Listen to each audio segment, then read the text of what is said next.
نام محمد اسامہ ہے، مجلس خوشاب سے آیا ہوں۔ میرا آپ کی بارگاہ میں یہ سوال ہے کہ عموماً جو جائز طرح کا کاروبار ہوتا ہے اس میں آمدنی کم ہوتی ہے، اور جو 2 نمبر جو حرام طریقے کی کمائی ہوتی ہے اس میں زیادہ ہوتی ہے، ایسا کیوں ہے؟ عموماً لوگ ہمیں یہ ترغیب دیتے ہیں کہ آپ حرام کمائی جو 2 نمبر سے کمائی جاتی ہے اس میں آ جاؤ، پیسے اکٹھے کر لو، جب خوب پیسے اکٹھے ہو جائیں تو بعد میں آپ جائز کاموں میں لگ جانا، ایسا ان کا کہنا کیسا؟ حیات الدنیا مطلب یہ دنیا کا سنگار مختصر سا ہے، اصل زندگی آخرت کی ہے۔ قل متاع الدنیا فی الآخرۃ الا قلیل، آخرت کے مقابلے میں جو دنیاوی زندگی ہے وہ صرف برتنے کا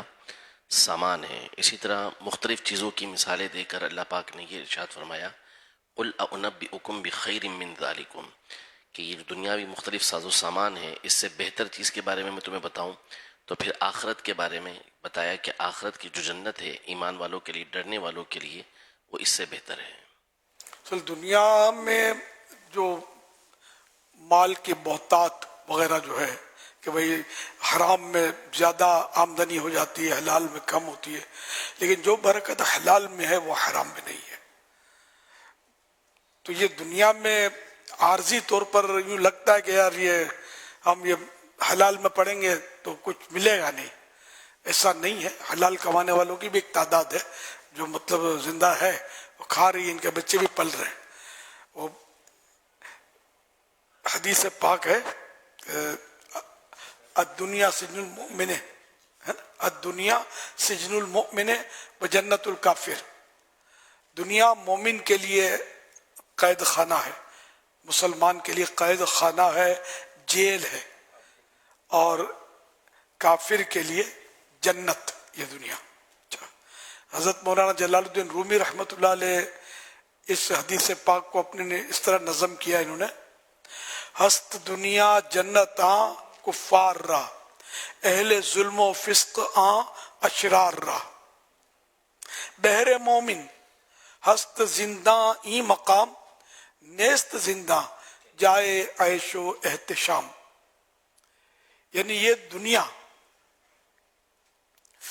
کافروں کے لیے، ظالموں کے لیے، فاسقوں کے لیے جنت ہے،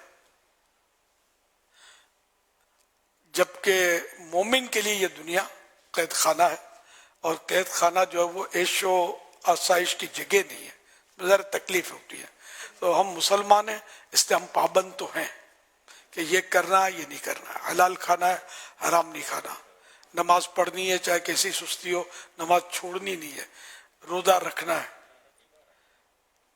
رمضان کا فرض ہے، زکوٰۃ اپنے مال میں سے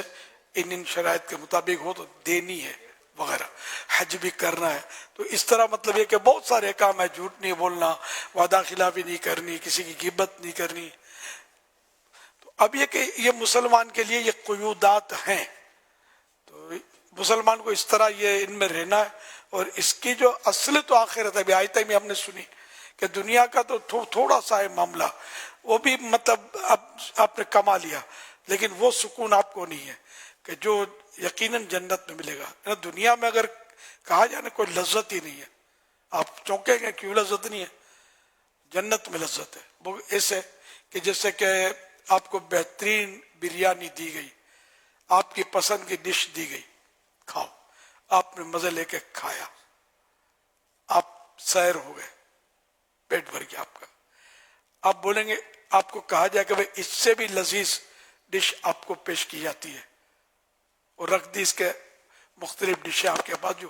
جو کھایا اس سے لذیذ تھی، اب لذیذ ہے، قیمتی ہے، آپ اس کو نہیں کھائیں گے، آپ بس بس بس بس، اس لیے کہ وہ لذت آپ کی عارضی ہے اور یہ ختم ہو گئی، آپ کا پیٹ بھر گیا، اب آپ کو کھائیں گے تو نہ لذت آئے گی، جی ہی نہیں چاہتا تو کیا کھائیں گے آپ؟ تو یہ دنیا میں لذت نہیں ہے۔ امام غزالی رحمۃ اللہ علیہ فرماتے ہیں لذت جنت میں۔